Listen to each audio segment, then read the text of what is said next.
Bonjour à tous, soyez les bienvenus dans un nouveau numéro de Parents c'est un métier, votre émission sur la parentalité. Le phénomène n'est pas nouveau, pourtant de plus en plus d'enfants sont désormais victimes de harcèlement scolaire, avec parfois, on le sait maintenant, des issues dramatiques. Comment expliquer le harcèlement, notamment à l'école? Comment réagir en tant que parent? On va faire le point tout de suite avec Véronique Montet, notre psychologue.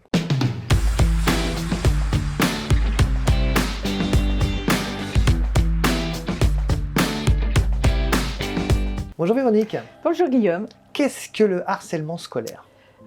C'est de la souffrance d'abord.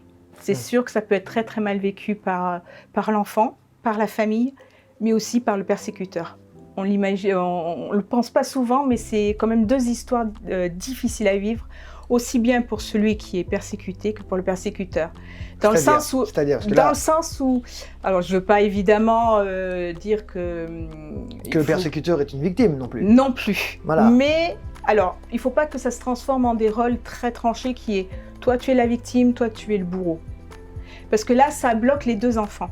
Donc au niveau de l'évolution psychique, psychologique, comportementale, sociale, enfin toutes les relations, ça emprisonne l'enfant dans un rôle. Il ne peut pas être résilient, comme on dit. Il ne peut pas aller au-delà de cette image. Et ça, il faut en tenir compte. Donc aussi bien le bourreau, je mets entre guillemets, et la victime doivent évoluer. Ils ne doivent pas rester dans leur rôle.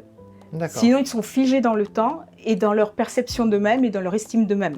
Et ça, c'est grave.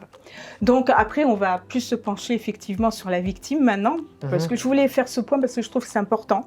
D'accord. Voilà, il n'y a pas le bon et le mauvais d'un côté. En fait, en psychologie, on fait en sorte d'essayer de comprendre les processus et ne pas y mettre de jugement.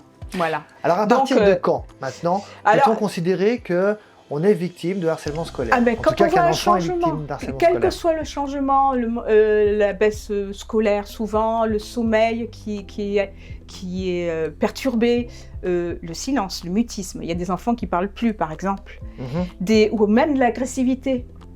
Tout ça, tous ces signes peuvent alerter sur un possible harcèlement, mais ça peut être tout autre chose, ça peut être un mal-être personnel.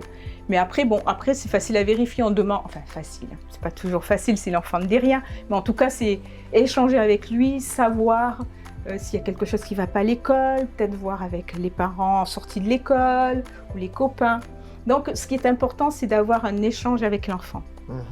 Et si vous n'arrivez pas, vous allez voir un psychologue scolaire, un professionnel, et il peut parler, un endroit où il peut parler. Maintenant, s'il y a urgence, vous voyez que là c'est effectivement il est agressé verbalement, psychologiquement, parce que c'est pas forcément que des coups, ça peut être toi tu es pas beau, la moquerie quotidienne. Internet aussi. Et Internet, oui. Aujourd'hui, les réseaux sociaux, c'est une nouveauté, on va dire. Tout à fait. Depuis 5, 6 ans, 7 ans peut-être maintenant. Tout à fait. Là, c'est quand même au niveau pénal, à mon avis, on peut faire quelque chose. Là, à un moment donné, au niveau pénal, il doit y avoir quelque chose au niveau des réseaux sociaux. En tout cas, si ça ne suffit pas, c'est que ça doit être amélioré. Mais ça, c'est un autre sujet.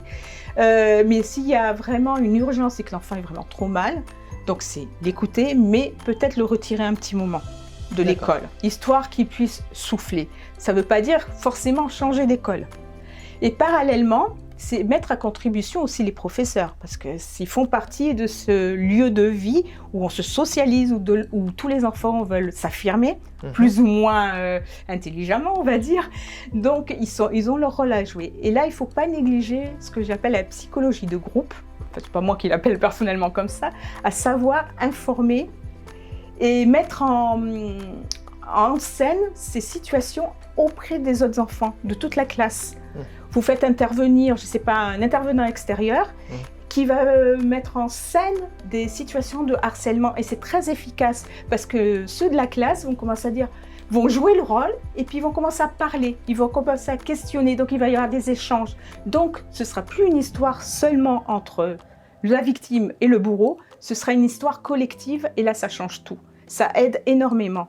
Donc il faut en parler en classe. Alors juste, si on ne peut pas en parler en classe, comment peut-on parler avec son enfant de harcèlement scolaire en quelques instants?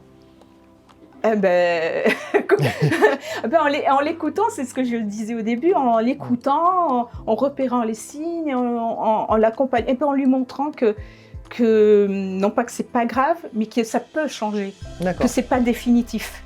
C'est qu'il n'est pas à vie une victime, c'est surtout ça. Et il peut évoluer grâce à tous les gens qui sont autour de lui, grâce à lui-même aussi, ce qui est important. Il a les ressources pour. Il ne faut pas qu'il doute de lui-même. Voilà. Merci beaucoup Véronique pour toutes ces informations et on te retrouve très vite pour un nouveau numéro de Parents c'est un métier.